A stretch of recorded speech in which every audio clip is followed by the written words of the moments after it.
మనం last 2 months నుంచి inter state migrant labour మీద, లేబర్ రైట్స్ మీద చాలా న్యూస్ చూసాం, చాలా ఆర్టికల్స్ చూసాం పేపర్స్లో.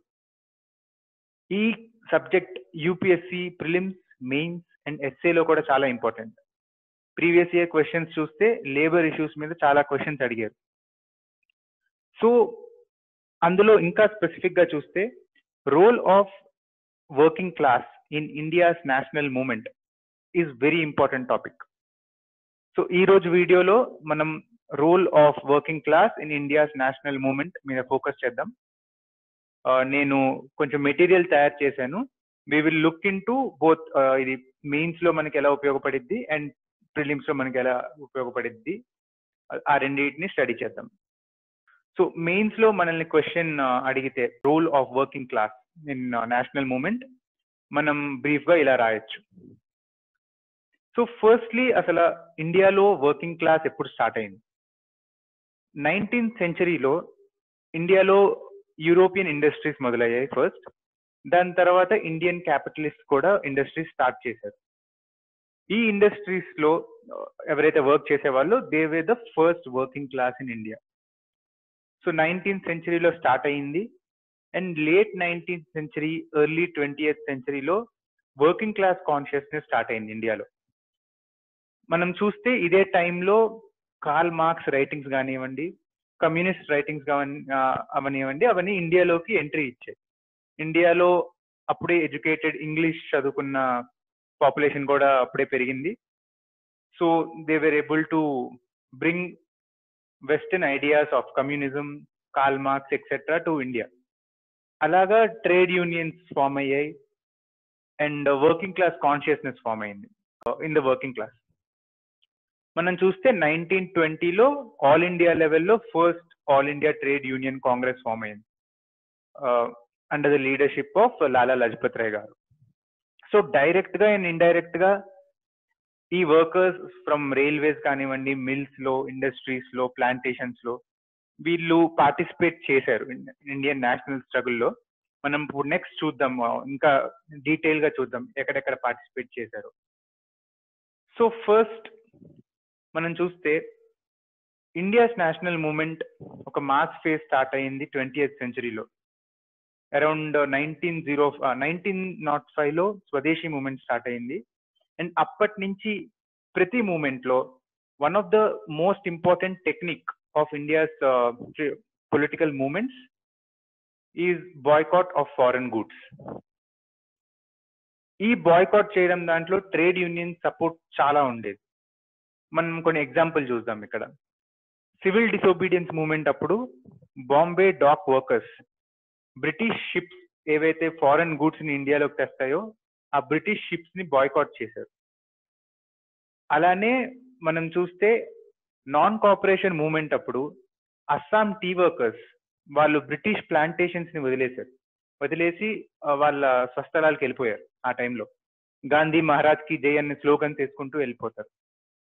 అలాగా సివిల్ డిసోబీడియన్స్ మూవ్మెంట్ లో కానివ్వండి, స్వదేశీ మూవ్మెంట్ లో కానివ్వండి, నాన్ కోఆపరేషన్ మూవ్మెంట్ లో కానివ్వండి చాలా పార్టిసిపేషన్ వచ్చింది వర్కింగ్ క్లాస్ నుంచి. ఇన్ఫాక్ట్ ఇప్పుడు నాన్ కోఆపరేషన్ మూవ్మెంట్ లో మెయిన్ మీనింగ్ ఏంటంటే కొలోనియల్ అడ్మినిస్ట్రేషన్ కి కోఆపరేట్ చేయకుండా అడ్మినిస్ట్రేషన్ ని స్టాల్ చేయడమే నాన్ కోఆపరేషన్ మూవ్మెంట్ యొక్క ఉద్దేశం. ట్రేడ్ యూనియన్స్ ఏదైతే వర్కర్స్ ఈ కొలోనియల్ అడ్మినిస్ట్రేషన్ లో పనిచేస్తున్నారో రైల్వేస్ లో కానివ్వండి, వివిధ ఇండస్ట్రీస్ లో, వాళ్ళ సపోర్ట్ లేకుండా ఒక పొలిటికల్ మూవ్మెంట్ ని నడపడం చాలా కష్టం. ఇది మనం రీసెంట్ ఎగ్జాంపుల్ కింద కూడా చూడొచ్చు.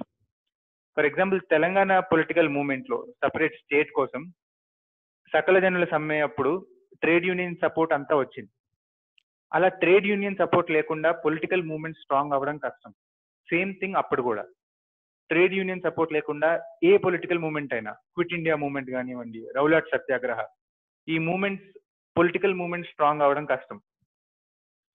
మనం ఇంకో ఇంపార్టెంట్ ఆస్పెక్ట్ చూస్తే అసలు మహాత్మా గాంధీ గారి rise to leadership in India, ఆయన ఇండియాలోకి వచ్చిన తర్వాత ఫస్ట్ 3 చిన్న మూవ్మెంట్స్ తీసుకున్నారు. స్టార్టింగ్ లోనే అతను ఆల్ ఇండియా మూవ్మెంట్ తో స్టార్ట్ చేయలేదు. అతను స్టార్ట్ చేసిన one of the first movement is Ahmedabad mill strike. ఇది ఎందుకు చాలా ఇంపార్టెంట్ అంటే మహాత్మా గాంధీ గారి టెక్నిక్స్ లో one of the most important technique is hunger strike. ఆ హంగర్ స్ట్రైక్ ని ఫస్ట్ ఇంప్లిమెంట్ చేసి సక్సెస్ అయింది అహ్మదాబాద్ మిల్ స్ట్రైక్ లో.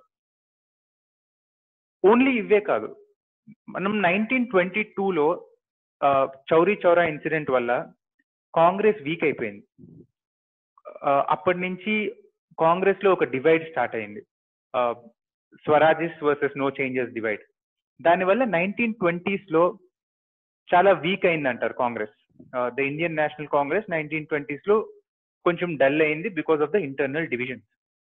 ఈ డల్ అయిన పీరియడ్ లో ఇండియాలో నేషనల్ పొలిటికల్ మూవ్మెంట్ ని అప్హోల్డ్ చేసింది అంటే లేబర్ పార్టీసే అని చెప్పొచ్చు. ఈ టైంలో చాలా లేబర్ పార్టీస్ ఫామ్ అయ్యాయి. ఈ టైంలో one of the most important political party is workers and peasants party. ఇది బెంగాల్, బాంబే అండ్ వివిధ అదర్ ప్రావిన్సెస్ లో కూడా ఈ పార్టీ ఫామ్ అయింది. అండ్ బాయ్కాట్ సైమన్ కమిషన్ ఏదైతే ఒక మూవ్మెంట్ ఉందో 1927లో, దాంట్లో మళ్ళీ ఈ వర్కర్స్ అండ్ పీసెంట్స్ పార్టీయే కీ రోల్ ప్లే చేసింది. ఇంతే కాకుండా మనం బ్రాడ్ గా కూడా ఆలోచిస్తే ఇండియన్ నేషనల్ కాంగ్రెస్ మొత్తం కూడా స్ట్రెంగ్తన్ అయింది అంటారు when it started talking about labour issues. Initial గా కాంగ్రెస్ లేబర్ ఇష్యూస్ మీద ఫోకస్ చేయలేదు because of Mahatma Gandhi's insistence. Mahatma Gandhi గారు లేబర్ ఇష్యూస్ ని సపరేట్ గా, పొలిటికల్ ఇష్యూస్ ని సపరేట్ గా చూడాలని అభిప్రాయపడ్డారు. కానీ 1920s అండ్ 1930s వచ్చేసరికి ఇండియన్ నేషనల్ కాంగ్రెస్ స్ట్రాంగ్ అవ్వాలి అంటే లేబర్ ఇష్యూస్ కూడా, లేబర్ మూవ్మెంట్ కూడా దాంట్లో పార్ట్ అయి ఉండాలి అని చెప్పి రెండు ఇంటిగ్రేట్ చేయడం స్టార్ట్ చేశారు. అప్పుడే ఐఎన్సీ కూడా స్ట్రాంగ్ అయింది 1920s అండ్ 30s లో. మనం ఇప్పుడు ఓవరాల్ గా కామెంట్ చేయాలి అంటే the role of working class in national struggle. Imperialist historians ఉండేవాళ్ళు ఇండియన్ నేషనల్ స్ట్రగుల్ మీద. సీనల్ కానీ ఇంకా చాలా మంది imperialist historians India's national struggle ని ఒక ఎలిటిస్ట్ స్ట్రగుల్ ఫర్ పవర్ కింద డిస్క్రైబ్ చేసేవాళ్ళు. అంటే ఈ మూమెంట్ ఇండియన్ ప్రజలది కాదు, ఇది కేవలం ఇండియాలో ఉండే కొంతమంది వాళ్ళ స్వలాభాల కోసం, వాళ్ళకి పవర్ కోసం చేస్తున్న స్ట్రగుల్ మాత్రమే అన్నట్టు మన ఫ్రీడమ్ స్ట్రగుల్ ని క్రిటిసైజ్ చేశారు. ఈ ఇంపీరియలిస్ట్ హిస్టోరియన్స్ క్రిటిక్ ని మనం కౌంటర్ చేయాలి అంటే వర్కింగ్ క్లాస్ పార్టిసిపేషన్ ని మనం గమనించాలి.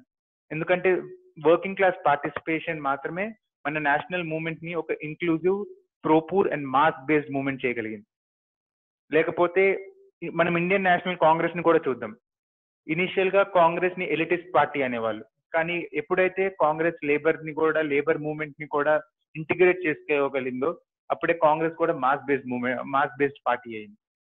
So this is the role of working class in India's freedom movement.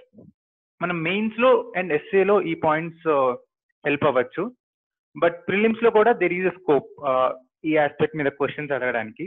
So అలా కొన్ని క్వశ్చన్స్ చూద్దాం. ఫర్ ఎగ్జాంపుల్, ఇండియాలో ఫామ్ అయిన వేరియస్ లేబర్ యూనియన్స్ మీద క్వశ్చన్స్ అడగచ్చు. సో ఇక్కడ కొన్ని నేను పాయింట్అవుట్ చేశాను. So the first labour union form అయింది ఏంటంటే workers association, Bombay mills hand association by Lokhande. దాని తర్వాత మద్రాస్ లో లేబర్ యూనియన్ ఫామ్ అయింది ఇన్ 1918. ఇవన్నీ లోకల్, రీజనల్ లెవెల్లో ఫామ్ అయ్యాయి. And the first all India trade Union is the All India trade union Congress under the leadership of Lala Lajpat Rai. ఇది important also because ఇది important ఎందుకంటే మనకి 1920లో ఫామ్ అయింది ఇది, అండ్ 2020లో it is celebrating 100 years of anniversary. So ఈ bit అందుకే కొంచెం ఇంపార్టెంట్.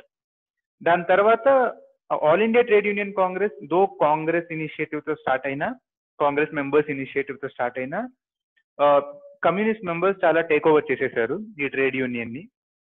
సో తర్వాత గాంధీయన్ ఐడియల్స్ తో ఉన్న అసోసియేషన్స్ అన్ని కలిసి Indian National Trade union Congress INTUC కూడా ఫామ్ చేశారు. And there is another one called Hind Mazdoor Sabha. ఇంకో important prelims bit and probably మనకి మెయిన్స్ లో కూడా హెల్ప్ అవుద్ది ఏంటంటే దాస్ గాంధీ కాంట్రవర్సీ. 1923 టైంలో it's non cooperation movement withdraw చేసిన తర్వాత స్వరాజ్యస్ అండ్ నో చేంజెస్ కింద కాంగ్రెస్ లో ఇంటర్నల్ డివిజన్స్ వచ్చాయన్నమాట మనకు తెలుసు. కానీ ఆ టైంలో ఒక important controversy with in Congress ఏంటంటే లేబర్ మూవ్మెంట్ ని పొలిటికల్ మూవ్మెంట్ తో కలపాలా కలపకూడదా అని. మహాత్మా గాంధీ గారు అగెయిన్స్ట్ ఇట్, రెండు సపరేట్ గా ఉంచాలి, రెండు కలపకూడదు అని. బట్ చిత్తరంజన్ దాస్ గారు రెండింటిని కలిపేస్తే గానీ కాంగ్రెస్ స్ట్రాంగ్ అవ్వదు అన్న ఫీలింగ్ తో ఉండేవాళ్ళు. సో ఇది కూడా ఒక మెయిన్ రీజన్ ఎందుకంటే కాంగ్రెస్ ఖిలాఫత్ స్వరాజ్ పార్టీ అని చిత్తరంజన్ దాస్ గారు, మోతీలాల్ నెహ్రూ గారు వీళ్ళు సపరేట్ పార్టీ పెడతారు విత్ ఇన్ కాంగ్రెస్. బట్ ఇది one of the main reasons for that internal division. దీంతో పాటు మనకి ప్రిలిమ్స్ లో అప్పుడప్పుడు ఇండియన్ నేషనల్ కాంగ్రెస్ కాకుండా వేరే పార్టీస్ బిఫోర్ ఇండిపెండెన్స్ ఏవైతే ఉన్నాయో వాటి గురించి క్వశ్చన్స్ అడుగుతారు. సో ఆ పార్టీస్ కొన్ని చూద్దాం. సో ఇందాక మనం ఆల్రెడీ డిస్కస్ చేసాం వర్కర్స్ అండ్ పీసెంట్స్ పార్టీ. ఇది Bengal, Bombay and different provinces లో ఎస్టాబ్లిష్ చేశారు దీన్ని. ఆల్రెడీ మాట్లాడుకున్నాం సైమన్ కమిషన్ బాయ్కాట్ చేయడం, ఆ మూమెంట్ లో వీళ్ళు పార్టిసిపేట్ చేశారు. అండ్ దెన్ స్వదేశీ మూమెంట్ అప్పుడు they opposed partition of Bengal. And ఈ workers and peasants party by 1928 all India workers and peasants party కింద ట్రాన్స్ఫార్మ్ అయింది. And later it worked with in Congress. దాని తర్వాత ముంబైలో మెడ్రాస్ లో లేబర్ కిసాన్ పార్టీ అని ఫామ్ అయింది ఇంకోటి. ఇది ఎం సింగర్వేలు గారు ఫామ్ చేశారు. And M Singaravelu is also famous for many other initiatives. మనం చూస్తే ఇది one of the first trade unions in India regional లెవెల్లో. దాని తర్వాత హీఈస్ ద పర్సన్ ఇండియాలో మే డే ఏదైతే సెలబ్రేట్ చేస్తామో లేబర్ రైట్స్ కోసం, he was the first person to celebrate that in India. దాని తర్వాత మనము మిడ్ డే మీల్ స్కీమ్ ఏదైతే ఇప్పటికీ ఇంప్లిమెంటేషన్ లో ఉందో అది కూడా ఫస్ట్ ఇంప్లిమెంటేషన్ మెడ్రాస్ లో జరిగింది. అండ్ సింగర్వేల్ గారే చేశారు అది కూడా. అండ్ ఇంకో important party representing working class was independent labour party established by doctor B R Ambedkar. But ఈ పార్టీ వల్ల వర్కర్స్ ఓట్ స్ప్లిట్ అవుతాయి, వాళ్ళ రైట్స్ సరిగ్గా రిప్రజెంట్ అవ్వవు అని కమ్యూనిస్ట్ ఫీల్ అయ్యారు. That's minor controversy between them. So this is the subject regarding role of working class in India's national struggle, and I think it will help many aspirants. Thank you.